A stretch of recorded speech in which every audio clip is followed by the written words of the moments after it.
જય શ્રી કૃષ્ણ। આજે આપણે બનાવીશું મગની દાળના ઉત્તપમ।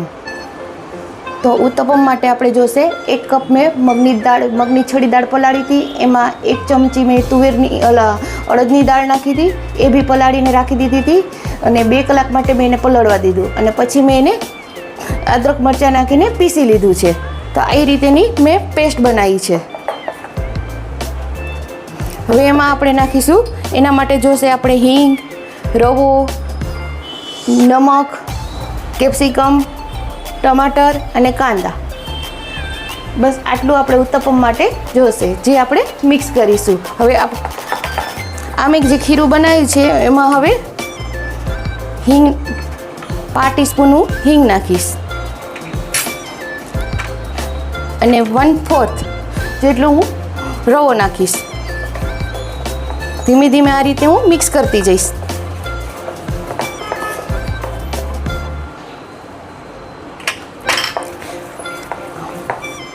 હવે આમાં પાણીની કેવી કશી જરૂર નહીં પડે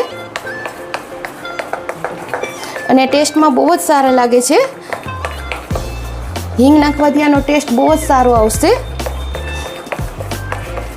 આ રીતે આપણે 5 મિનિટ આને રેસ્ટ આપીશું। આમાં આપણે થોડી મીઠું બી નાખી દઈએ ટેસ્ટ પ્રમાણે।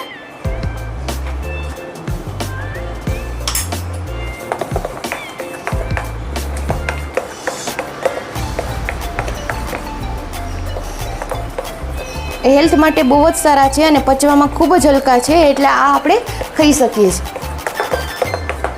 ડાયટમાં પણ ચાલે અને નાના બચ્ચાને આપણે ટિફિનમાં પણ આપણે આપવા હોય તો આપણે આપી શકીએ છીએ। એટલા ટેસ્ટી અને સરસ બને છે। તો હું આ બધું મિક્સ કરી અને એને 5 મિનિટ રેસ્ટ આપું છું। આપણું બેટર તૈયાર થઈ ગયું છે, એમાં રવો એક્ઝેક્ટ થઈ ગયો છે, એટલે હવે એમાં આપણે થોડું થોડું પાણી નાખીશું। 2 ચમચી જેટલું મને પાણી લાગ્યું છે।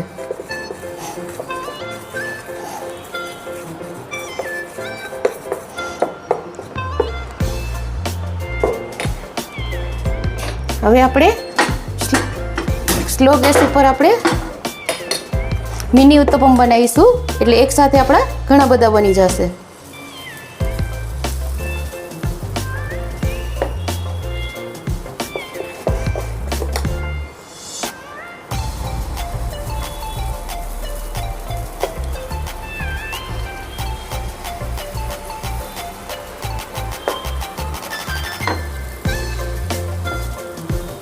આમાં આપણે સોડા કે ઈનો કંઈ નાખવાની જરૂર નથી પડતી, એમ જ આપણા થઈ જશે।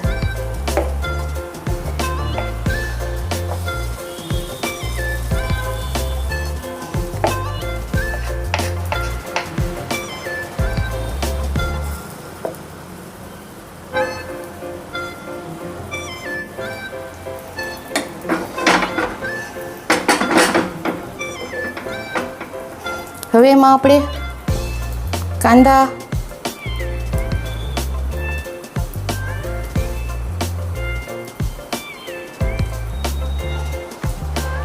કેપ્સિકમ,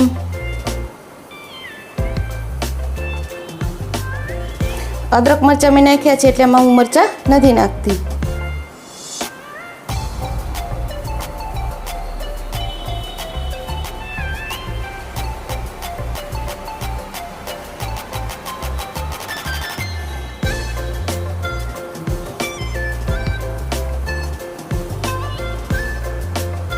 સ્લો ગેસ ઉપર જ આપણે કરીશું।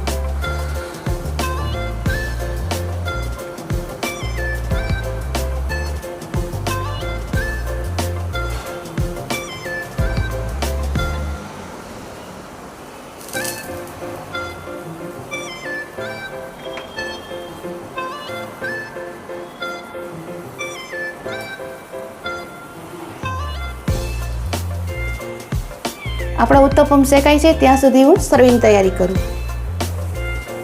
તો આ રીતે આપણા ઉત્તપમ તૈયાર થઈ ગયા છે। જો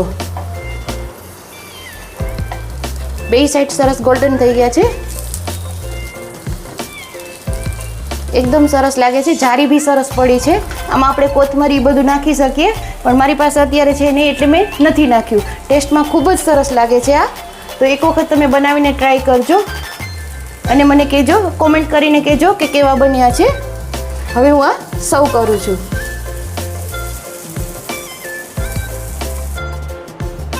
તો તૈયાર છે આપણા મિની ઉત્તપમ. એની સાથે મેં કોપરા અને નારિયેળની ચટણી બનાવી છે, જે આપણે ફરાળમાં પણ લઈ શકીએ. એનો મેં ફુદીનો નાખ્યો છે. બહુ ટેસ્ટી લાગે છે. આમાં દહીં સાથે પણ સારું લાગે છે અને લીલી ચટણી કેચઅપ સાથે પણ આપણે ખાઈ શકીએ છીએ. આ ખૂબ જ ટેસ્ટી લાગે છે. તો તમે જરૂરથી આ બનાવીને ટ્રાય કરજો અને કોમેન્ટ કરીને કહેજો કે મારી આજની રેસીપી કેવી લાગી તમને.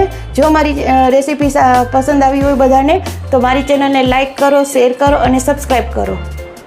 બધાને મારા જય શ્રી કૃષ્ણ.